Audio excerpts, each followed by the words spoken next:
बिस्मिल्लाहिर्रहमानिर्रहीम। अस्सलामु अलैकुम। लेक्चर नंबर आज फर्स्ट है स्टैटिस्टिक का, class second year. Chapter number 10 है, नेम है नॉर्मल डिस्ट्रीब्यूशन। जो सेकंड ईयर का फर्स्ट चैप्टर होगा नॉर्मल डिस्ट्रीब्यूशन, लेकिन ये तरतीब चल रही है फर्स्ट ईयर से सेकंड ईयर। तो इसका चैप्टर क्या बनेगा? फर्स्ट ईयर में हमने कितने चैप्टर पढ़े थे? 9। तो ये सेकंड ईयर का चैप्टर तरतीब में क्या आ जाएगा? 10 आ जाएगा। टॉपिक का नेम क्या है? Normal distribution. पेज हमारे पास है 14। क्वेश्चन फर्स्ट है, give the background of normal distribution. कि हमें बैकग्राउंड बताएं, नॉर्मल डिस्ट्रीब्यूशन की हिस्ट्री बताएं, बैकग्राउंड बताएं। Normal distribution is also called Gaussian distribution. पहली बात बेटा कि नॉर्मल डिस्ट्रीब्यूशन को हम गॉसियन डिस्ट्रीब्यूशन भी कहते हैं। In the honour of Carl of Gauss, कि उसका ऑनर कौन था जिसने इसको ड्राइव किया? वो क्या था? कार्ल ऑफ गास था जिसने नॉर्मल डिस्ट्रीब्यूशन को ड्राइव किया। हु ड्राइव दिस इक्वेशन, उसने इसकी इक्वेशन ड्राइव की। Karl Pearson named its normal distribution. Karl Pearson ने इसे किसका नाम दिया? नॉर्मल डिस्ट्रीब्यूशन का नाम दिया इन 1983। इट वाज डिस्कवर्ड बाई, इसे डिस्कवर्ड किसने किया? बाई इब्राहिम डिमवर ने डिस्कवर्ड किया, जिसकी लाइफ का दुरानिया क्या था? 1667 से 1754। As a limiting form of binomial distribution. उसने क्या डिस्कवर्ड किया कि ये हमारे पास क्या होती है? लिमिटिंग होती है, कि बाइनोमियल डिस्ट्रीब्यूशन की लिमिटिंग फॉर्म है व्हेन n ग्रेटर दैन और इक्वल टू 30। जब हमारे पास सैम्पल साइज़ क्या हो? n ग्रेटर दैन और इक्वल टू 30 हो। n बेटा कहते हैं सैम्पल साइज़ को, ग्रेटर दैन और इक्वल टू 30। इसका मतलब है 30 या 30 से अगर ज़्यादा हो तो उसे हम क्या कहते हैं? लार्ज। तो इसका मतलब क्या हो गया बेटा? सैम्पल साइज़ क्या हो गया? लार्ज हो जाएगा। And p approximately equal to q, और p किसके इक्वल हो? q के इक्वल हो। कि p की वैल्यू और q की वैल्यू आपस में तकरीबन बराबर हो और सैम्पल साइज़ लार्ज हो, तो उसे हम क्या कहते हैं? नॉर्मल डिस्ट्रीब्यूशन कहते हैं। उसके बाद है define normal distribution. Question number 2 है कि डिफाइन नॉर्मल डिस्ट्रीब्यूशन, या what is the main concept of normal distribution. के कंसेप्ट हमारे पास क्या होता है नॉर्मल डिस्ट्रीब्यूशन का? Normal distribution is define as a limiting form of binomial distribution. बेटा वही बात कि नॉर्मल डिस्ट्रीब्यूशन को हम डिफाइन करते हैं कि ये लिमिटिंग फॉर्म होती है किसकी? नॉर्मल डिस्ट्रीब्यूशन की, when n greater than equal to 30। वही बात आ गई बेटा, n किसे कहते हैं? हम सैम्पल साइज़ को ग्रेटर दैन इक्वल टू 30, 30 या 30 से ज़्यादा हो तो सैम्पल साइज़ क्या होता है? लार्ज होता है। अगर 30 से कम हो तो उसे हम क्या कहते हैं? सैम्पल साइज़ स्मॉल कहते हैं। पहली बात कि हमारे पास लिमिटिंग फॉर्म होती है किसकी? बाइनोमियल डिस्ट्रीब्यूशन की। सेकंड बात क्या है कि सैम्पल साइज़ क्या हो? लार्ज हो। And p approximately equal to q। और थर्ड बात क्या है कि p किसके इक्वल आ जाए? q के इक्वल आ जाए, तो ये नॉर्मल डिस्ट्रीब्यूशन की डिफाइन हो जाएगी। क्या है? दोबारा रिवाइज कर देता हूँ बेटा। 3 बातें होती हैं इसकी डिफाइन में, कि ये लिमिटिंग फॉर्म होती है बाइनोमियल डिस्ट्रीब्यूशन की। सेकंड क्या होता है कि सैम्पल साइज़ क्या हो? लार्ज हो। एंड थर्ड क्या होता है कि p और q की वैल्यू आपस में इक्वल आ जाए। p किसे कहते हैं? प्रोबेबिलिटी ऑफ सक्सेस को कहते हैं। q किसे कहते हैं? प्रोबेबिलिटी ऑफ फेलियर को कहते हैं। ये अगर आपस में दोनों की वैल्यू तकरीबन बराबर हो तो उसे हम क्या कहते हैं? Normal distribution. It is a distribution of continuous random variable. ये हमारे पास कॉन्टिन्यूस डिस्ट्रीब्यूशन होती है रैंडम वेरिएबल की। द पीडीएफ, पीडीएफ का मतलब क्या है? प्रोबेबिलिटी, पी से प्रोबेबिलिटी, डी से डेंसिटी, एफ से फंक्शन, प्रोबेबिलिटी डेंसिटी फंक्शन और इक्वेशन ऑफ नॉर्मल डिस्ट्रीब्यूशन। हम इसको प्रोबेबिलिटी डेंसिटी फंक्शन भी कह सकते हैं, नॉर्मल डिस्ट्रीब्यूशन का फार्मूला भी कह सकते हैं, इक्वेशन भी कह सकते हैं। वो क्या होता है कि f of x is equal to y, कि एफ ऑफ एक्स किसके इक्वल है? वाई के इक्वल है। वाई इज इक्वल टू, ये फार्मूला बेटा किसके इक्वल आ जाएगा? 1 डिवाइडेड बाई सिग्मा 2 पाई का स्क्वायर रूट e की power -1/2 bracket start x minus mu divide by sigma bracket close का स्क्वायर। और इसकी x की रेंज क्या होती है? -Infinity to +infinity. ये बेटा हमारे पास फंक्शन होता है नॉर्मल डिस्ट्रीब्यूशन का। इसको बेटा याद रखना पड़ेगा, ये आपके क्वेश्चन में यूज़ होगा। 1 डिवाइड बाई सिग्मा 2 पाई का स्क्वायर रूट e की power -1/2 x minus mu divide by sigma whole का स्क्वायर। और x क्या होता है? रेंज होती है बेटा, x की रेंज क्या है? -इन्फिनिटी से +इन्फिनिटी। इसको आप पीडीएफ भी कह सकते हो, इक्वेशन भी कह सकते हो, फार्मूला भी कह सकते हो नॉर्मल डिस्ट्रीब्यूशन का। Where mu is equal to mean, के म्यू किसके इक्वल होता है बेटा? मीन के इक्वल होता है। Sigma is equal to standard deviation, sigma किसके इक्वल होता है? स्टैंडर्ड डेविएशन के।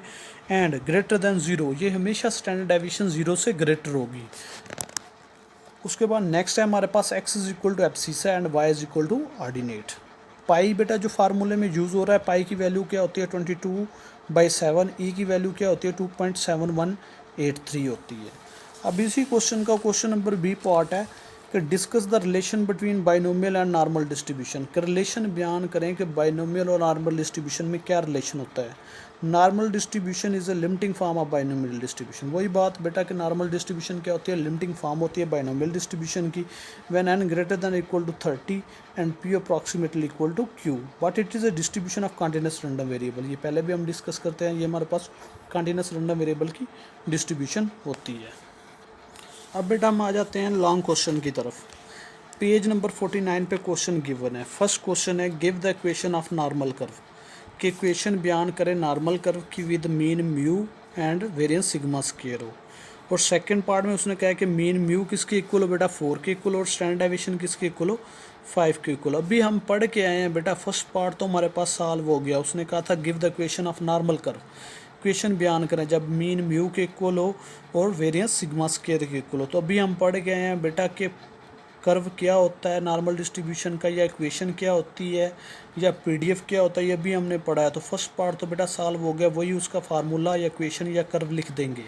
F of x is equal to y is equal to 1/सिग्मा 2 पाई का स्क्वायर रूट ई की power -1/2 x minus mu divide by sigma whole का square. और हम मेंशन कर देंगे कि एक्स की रेंज क्या होती है -∞ टू +∞। अब आ जाते हैं बेटा सेकंड पार्ट की तरफ।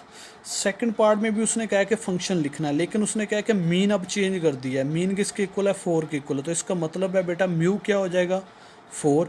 स्टैंडर्ड डेविएशन किसे कहते हैं बेटा, सिग्मा को कहते हैं। तो सिग्मा क्या हो जाएगा 5। बेटा फार्मूले में जहाँ पे सिग्मा यूज़ हो रहा है वहाँ पे 4 पुट करवा देंगे, जहाँ पे मीन यूज़ हो रहा है वहाँ पे क्या पुट करवा देंगे, मीन की जगह पे बेटा 4 पुट करवा देंगे और सिग्मा की जगह पे 5 पुट करवा देंगे, क्योंकि अब उसने हमें वैल्यू दे दी है कि मीन किसके इक्वल है, म्यू 4 के इक्वल है और सिग्मा किसके इक्वल है 5 के इक्वल है। तो बेटा जहाँ पे सिग्मा यूज़ हो रहा है तो वहाँ पे हमने 5 पुट करवा देना है, और जहाँ पे म्यू यूज़ हो रहा है, मीन यूज़ हो रहा है या म्यू यूज़ हो रहा है, तो वहाँ पे हम क्या पुट करवा देंगे 4। तो अब हमारे पास फंक्शन क्या बन जाएगा, f x is equal to y 1/, sigma की जगह पे उसकी वैल्यू आ गई 5 2 पाई का स्क्वायर रूट वैसे का वैसे, ई की पावर -1/2 वैसे का वैसे, ब्रैकेट स्टार्ट वैसे का वैसे, x minus mu, x minus mu, mu की जगह पे क्या आ जाएगी, उसकी वैल्यू बेटा 4 आ जाएगी डिवाइडेड बाई सिग्मा, सिग्मा की जगह पे बेटा उसकी वैल्यू 5 आ जाएगी।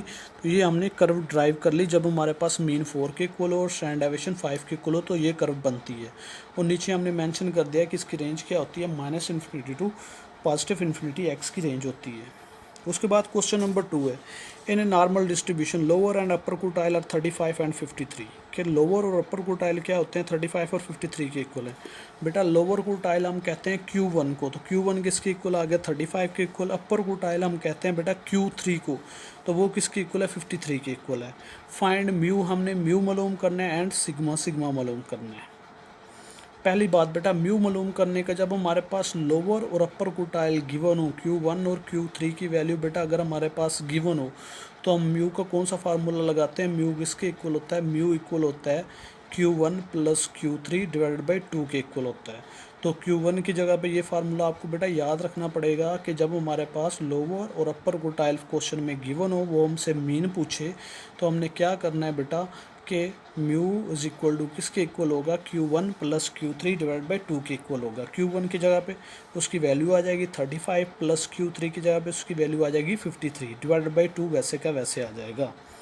35 + 53 बेटा 88 के इक्वल होता है, divide by 2 same as it आ जाएगा। 88 को बेटा 2 पे डिवाइड करेंगे तो 44 आ जाएगा। तो म्यू किसके इक्वल निकला बेटा 44 के इक्वल निकला। फर्स्ट चीज़ हमने मालूम कर ली। सेकंड हमने मालूम करनी है सिग्मा। तो सिग्मा बेटा जब Q1 और Q3 गिवन दिए हों तो आपकी मर्ज़ी है, चाहे Q1 का फार्मूला लगा के आप सिग्मा मालूम कर लो, चाहे Q3 का फार्मूला लगा के सिग्मा मालूम कर लो, आंसर सेम आएगा। मैंने यहाँ पे सिर्फ जस्ट Q1 का फार्मूला लगाया हुआ है।